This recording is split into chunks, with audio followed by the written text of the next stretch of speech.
Welcome back to the channel. Today we're going to tackle something on this that's an upgrade. So as you can see, it's fully turned right now, and I've got about 30 degrees of steering, which is, with a drag axle build, very limiting.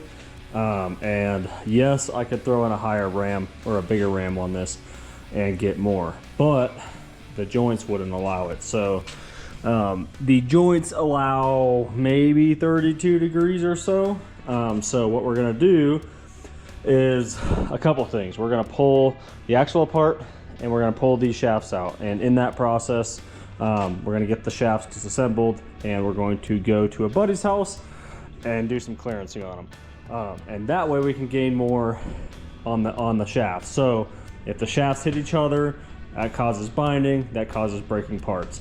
So we're going to do some clearancing on those, but also in that process we're going to use the same ram, and we're going to move the steering points on that ram, and in doing that is going to allow us to gain more angle. So that's the goal here, is to gain more angle on both with this steering ram. And I do have a 9-inch steering ram that I could throw on, but I want to use it on those axles and not on this build. And this setup already worked good because the orbital size matches the ram size pretty well. So for that 9-inch ram, it's a bigger ram, it's a 3-inch ram, and to use that I would have to upgrade the orbital. So what we're going to do is we're going to use this setup, and we're going to make this work.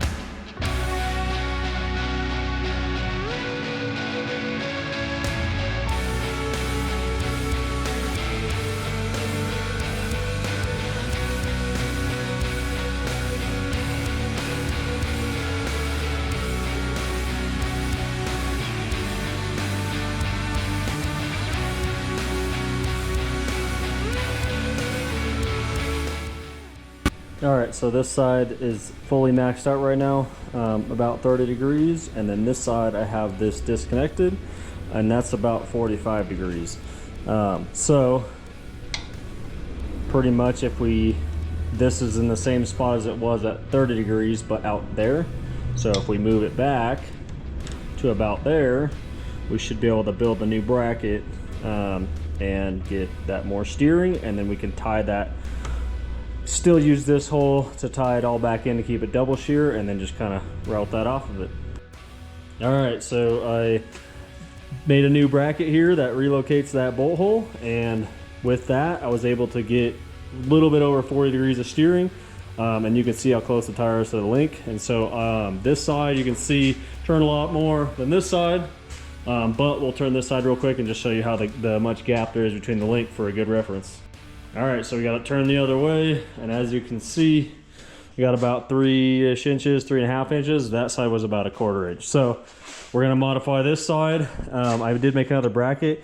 We're going to end up cutting this arm down because I don't want to try to drill through all that. It would be awkward, just to make this all nice and clean and match the other side.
All right, so a little bit backwards way to do it, but cut that down to match the other side, and got the same setup mocked up over here.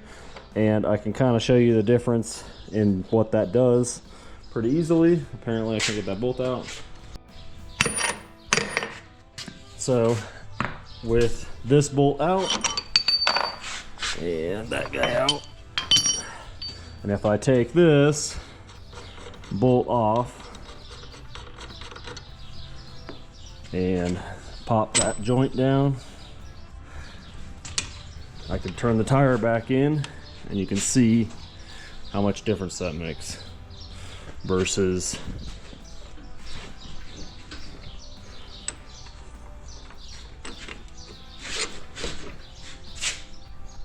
so obviously this piece will help keep it the double shear, and then I will tie into this with that at the bottom of the joint, and that way it will still be double shear on the joint and keep it nice and strong.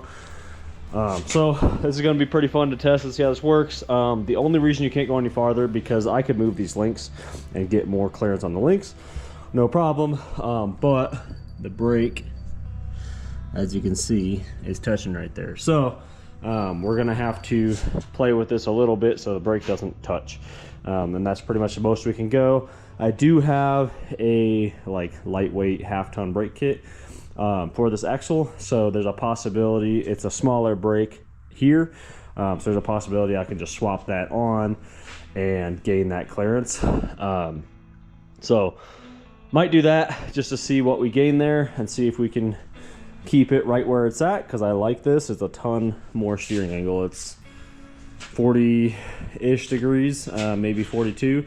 And before, with the ram on the double shear mount here, it was like 28 to 30. So 12, 14 degrees of added angle is going to make a big difference. So I'm excited about that. But obviously we wanted all to work without binding or hitting the brake. All right, so I already disassembled my shafts. So that's these ones right here. And then I have a bunch of spares and another new one. But this is maxed out. So what I mean by that is the ear is hitting, and it's about 36 degrees, and I want about 45. So what that means is we have to grind this area out right here to clearance it so that it doesn't hit itself and bind. So this one's set at 45, which is actually really hard to tell. It's probably about there, so it's hard to tell, but either way, that's, I mean, almost 10 degrees more, 9 degrees more. So that's what we're going to try to do and see how it all works.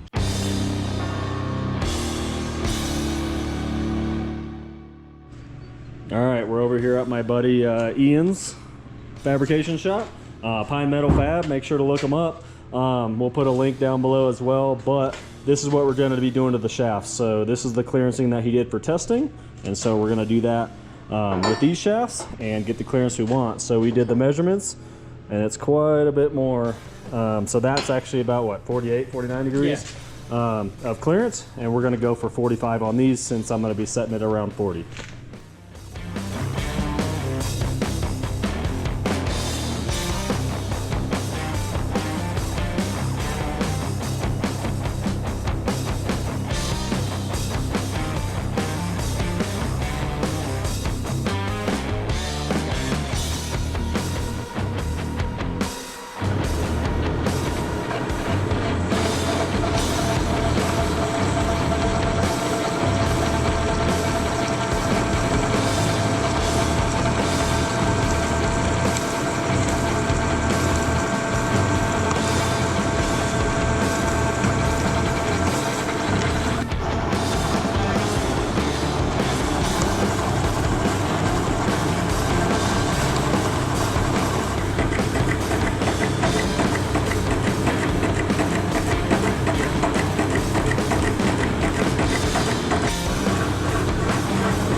All right, so as you can see, we have a brand new Yukon shaft and a milled out one. So pretty much you can actually still see the 4340 here. So pretty much this space is already clearanced out for the U-joint to turn. So all we did was just open that up a little bit, and then the U-joint cross will try to hit the center here. So there's just a little bit of clearancing there. A little bit easier to see this way. So really not that much. Yes, voids warranty. Yes, we'll probably reduce strength a little bit, but I don't think it's going to affect anything because lots of other people do it. So we're going to keep this one as a spare. I do have another set of shafts that are like just old used ones. 2 of them have bent ears I got to straighten, but that I can use for spares for the clearance setup. And then I will also have a spare stub that has no clearancing. That way, if we need to, we can throw this in, and then in that being said, if we throw it in, we can adjust these out, and I'm gonna bring the spacers with me to throw it back here, and that way it still has the 30-ish degrees of steering versus the clearance out if this causes a problem. I don't think it will, but just in case, opted to keep that one not clearance. So let's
All right, shaft is back in. We're turned all the way, and as you can see, spins nice and freely.